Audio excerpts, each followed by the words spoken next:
जब किसी लड़की का रेप होता है तो सारा मीडिया, सारा देश एकजुट हो जाता है कि अभी के अभी दोषी को फांसी दो, इसे मार दो और इसे जीने का कोई हक नहीं है। कायदे से ये चीज ऐसी होनी भी चाहिए, पर उन लड़कों का क्या जिनका रेप लड़कियां कर देती है और लड़कियों को कोई सजा नहीं मिलती, और ऊपर से इस गंदे समाज का प्रेशर कि लड़के ये चीज किसी को बता भी नहीं पाते कि लड़की ने उसके साथ क्या किया।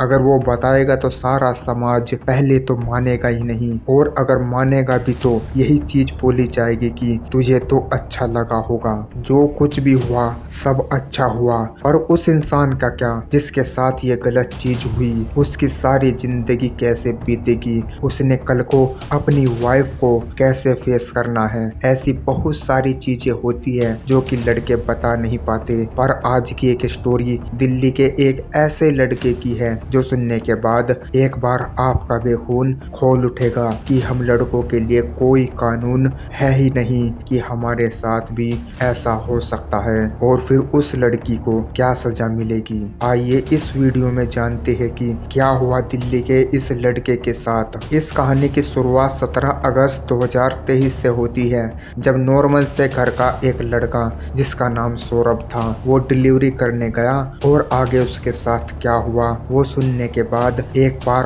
आपका भी खून खोल उठेगा। आपको बता दूं कि ये सौरभ नाम का लड़का एक डिलीवरी बॉय था। घर में पिता की पहले ही मौत हो चुकी थी और घर में थी उसकी छोटी बहन जो स्टडी कर रही थी, और दूसरे साइड उसकी माँ जो सारे घर की कमाई ये लड़का अकेले कर रहा था। अपनी स्टडी के साथ साथ कॉलेज जा रहा था। कॉलेज से आकर करीब 5 बजे से लेकर रात के 12 बजे तक फूड डिलीवरी का काम करता था दिल्ली में ही। तो ऐसे ही रोजाना की तरह सेम चीज उसने की। कॉलेज से आया घर आकर वो 5 बजे निकलता है डिलीवरी के लिए, और जिस पॉइंट पर वो रुकता है वहीं पर पहुंचता है। उसको और भी डिलीवरी वाले मिले, लेकिन उन्होंने बताया कि आज का दिन अच्छा नहीं चल रहा, ज्यादा डिलीवरियां नहीं आ रही है। तो वो सैड हो जाता है और सोचता है कि कॉलेज की फीस देनी है तो क्या करूंगा मैं। ऐसी ऐसी चीजें उसके दिमाग में अक्सर ही चलती रहती थी, और वो प्रेशर में आ जाता है कि पिता का हाथ सर पर नहीं है, सारे घर को उसी ने अकेले ने देखना है। तो फिर भी उसने काम शुरू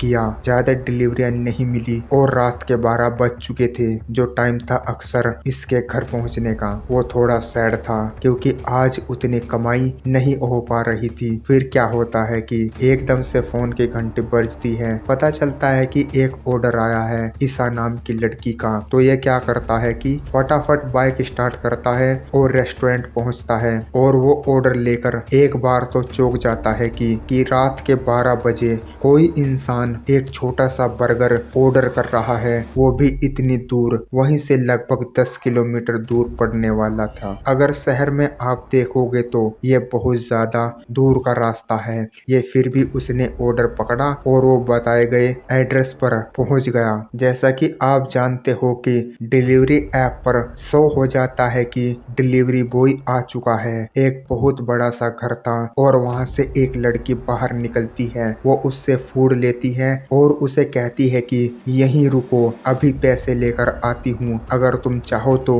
तुम अंदर आ सकते हो। वो लड़का कहता है कि नहीं मैं ठीक हूँ। फिर वो कहती है नहीं आप आ जाओ, कोई बात नहीं है। तो लड़का घर के अंदर एंटर करता है। वहां से बाहर बहुत ज्यादा अंधेरा था, तो कोई बात नहीं, ये वहां पर वेट करता है, कैश लूंगा और चला जाऊंगा। तो अंदर उसने क्या देखा कि पार्टी चल रही थी, म्यूजिक जोर जोर से चल रहा था, लड़कियां अंदर पार्टी कर रही थी, और एक भी लड़का वहां पर नहीं था। पर उसे क्या, उसके दिमाग में तो अभी भी स्टडी, घर और सुबह कॉलेज जाना है, ये सारी चीजें चल रही थी। वो लड़की गई और वापस आई, और उसकी पूरी बॉडी लैंग्वेज चेंज थी, क्योंकि उस लड़की ने शराब पी रखी थी। बाकी लड़कियां भी नाच रही थी और शराब पी रही थी। तो पहले तो जैसा ही उस लड़की ने बहुत अच्छे से बाहर बात की थी, मैं अभी पैसे लेकर आती हूँ, तुम चले जाना, बहुत इज्जत के साथ उस लड़के के साथ बात की।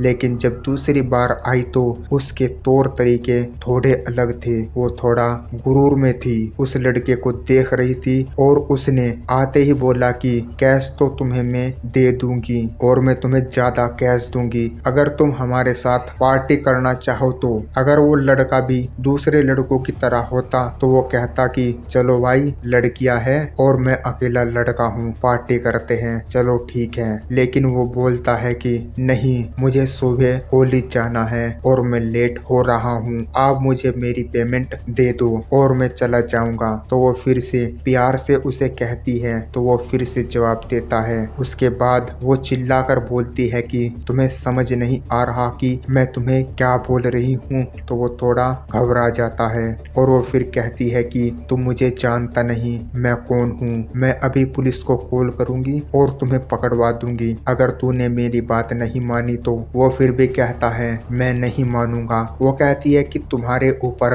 हरेसमेंट का केस डलवा दूंगी और रेप का केस डलवा दूंगी। ऐसी चीजें उसे बोली गई तो वो लड़का डर जाता है। उसने हाँ कर दी कि चलो ठीक है, मैं आपकी बात मान लेता हूँ, मैं रुक जाता हूँ। तो वो लड़की उसे आगे से ड्रिंक ऑफर करती है कि तुम भी हमारे साथ पियो। तो उस लड़के ने कहा कि मैं शराब नहीं पीऊंगा। फिर दूसरी साइड बैठी एक और लड़की उसे कहती है कि पी लो। फिर वो लड़की चलकर उसे बोलती है कि अगर तू शराब नहीं पिएगा तो मैं तुझे जबरदस्ती शराब पिला दूंगी। और वो लड़का शराब पी जाता है। फिर उसे बोला जाता है कि अंदर बेडरूम में चलो, वहां पर जाओ, मैं अभी आती हूँ, हम ये करेंगे और वो करेंगे। ऐसी ऐसी बातें चलने लगी। उस लड़के के दिमाग में ये था कि यार, डिलीवरी ऐप पर मेरा नंबर भी इनके पास है, अगर मैं भागा तो ये होगा और वो होगा मेरे साथ। और वो लड़का काफी ज्यादा डर जाता है एंड वो चला जाता है उनके बेडरूम में। और यहीं पर वो चीज होती है